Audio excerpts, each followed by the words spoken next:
ভেতরে কি আছে জানি না, সব খুব কিছু হয়তো থাকতে পারে। বাদুর টাদুর হয়তো ঘুরছে। মাকড়সা তো দেখতে পাচ্ছি। বেশ ভালো একটা জায়গা। ঢাঙ্গি কুসুম থেকে কাকড়াঝোড়ে রিটার্ন করার সময় আমরা ঢুকে পড়ি লালজল কেভের রাস্তায়। সরু রাস্তা জঙ্গলের মধ্যে দিয়ে। অনুমান করা হয় 5000 বছর আগে এই লালজল গুহাতে আদিম মানুষের বাসস্থান ছিল। রাস্তার চারদিকে ছোট বড় টিলা, তার মধ্যে শাল, সেগুন, পিয়ালের ঘন জঙ্গল। গ্রামের মানুষদের বিশ্বাস এই গুহায় নাকি মা দুর্গার মূর্তি আছে, তাই এখানে একটা দুর্গা মন্দিরও তৈরি হয়েছে। এক সাধু এই গুহায় বসে ধ্যান করতেন। সেই সাধুই প্রথম এখানে দুর্গাপূজার প্রচলন করেন।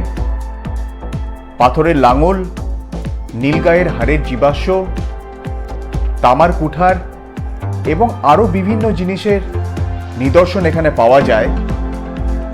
সেই সব নিদর্শন ভারতীয় জাদুঘর এবং দিল্লির জওহরলাল নেহরু মিউজিয়ামে সংরক্ষিত আছে।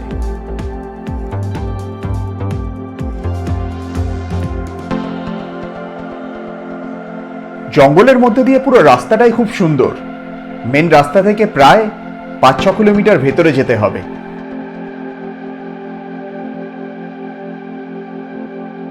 আমরা প্রায় গুহার কাছে চলে এসেছি। রাস্তা এখানে অনেক সরু, উল্টো দিক থেকে কোনো গাড়ি এলেই চাপ। দেখা যাক কি দেখতে পাই গুহাতে গিয়ে।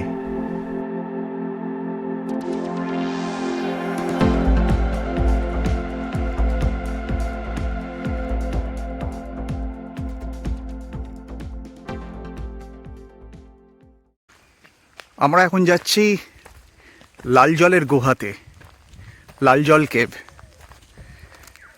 সিঁড়ি দিয়ে দিয়ে একটু পাহাড়ের ওপর উঠতে হবে, যদিও খুব একটা উঁচু না, সামান্য উঁচু। দুপুরের লাঞ্চ কমপ্লিট করে আস্তে আস্তে ওঠা যাক। এটা হচ্ছে এই দুর্গা বেদি, এখানে পুজোটা হয়।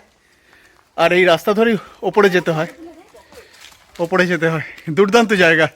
দুর্গা মন্দির থেকে আরও একটু এগিয়ে এই পাহাড়ের ওপরে ওঠা যায়।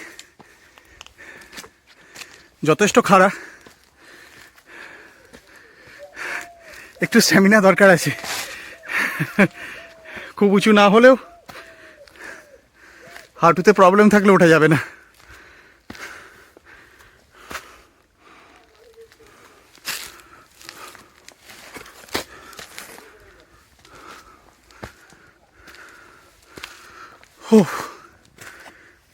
অনেকটা ওপরে চলে এসেছি।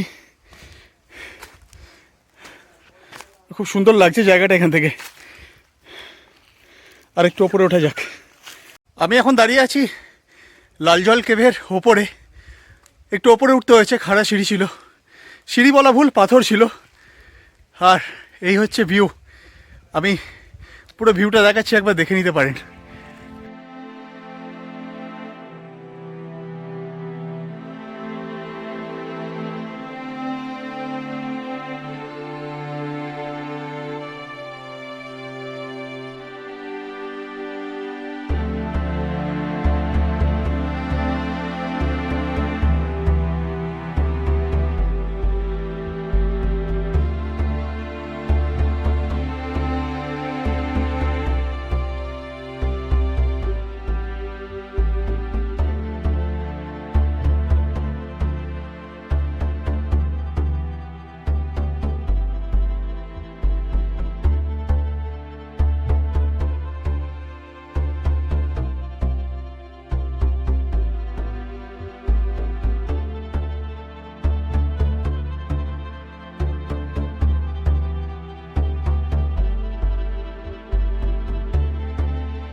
এই হচ্ছে সেই বিখ্যাত গুহা। ভেতরে না না দাদা, ভেতরে যাওয়া যায়, ভেতরে অনেকটাই যাওয়া যাবে। এবার কি আছে বলতে পারছি না, সাপ খুব যদি কিছু থাকে তাহলে চাপ। না না, ভেতরে গেলে না ঢোকা যাবে, ভেতরে অনেক জায়গা আছে। এখানে বসেও অনেক ছবি উঠছে, দুর্দান্ত কিছু ছবি। আর এই হচ্ছে ভেতরটা। ওফ, উঠে যখন পড়েছি আবার এই রাস্তা ধরে একটু নামতেও হবে, একটু ডেঞ্জারাস রাস্তা আছে, পাথরের গা বেয়ে বেয়ে নামতে হবে। অনেকেই উঠছে আবার এখন।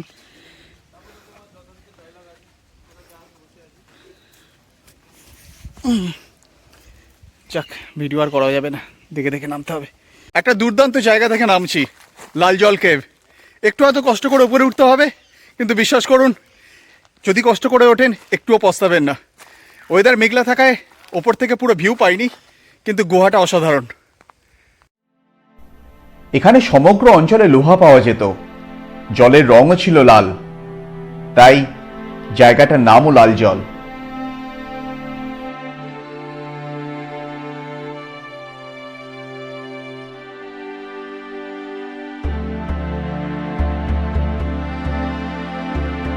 পুরো জায়গাটাই খুব সুন্দর, ছোট পাহাড়ে ঘেরা একটা শান্ত গ্রাম।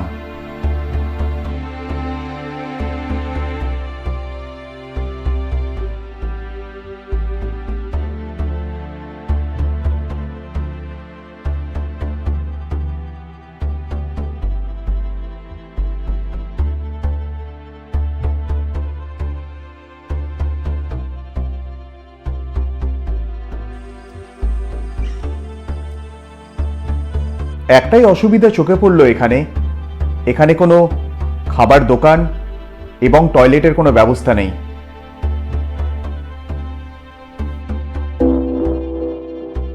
বেলপাহাড়ি কাকড়াচড় ঘুরতে এলে এই জায়গাটা সময় নিয়ে একটু ঘুরে যেতেই পারেন। ভিডিওটা আপনাদের ভালো লেগে থাকলে প্লিজ শেয়ার আর সাবস্ক্রাইব করবেন। আপনাদের সবাইকে অসংখ্য ধন্যবাদ।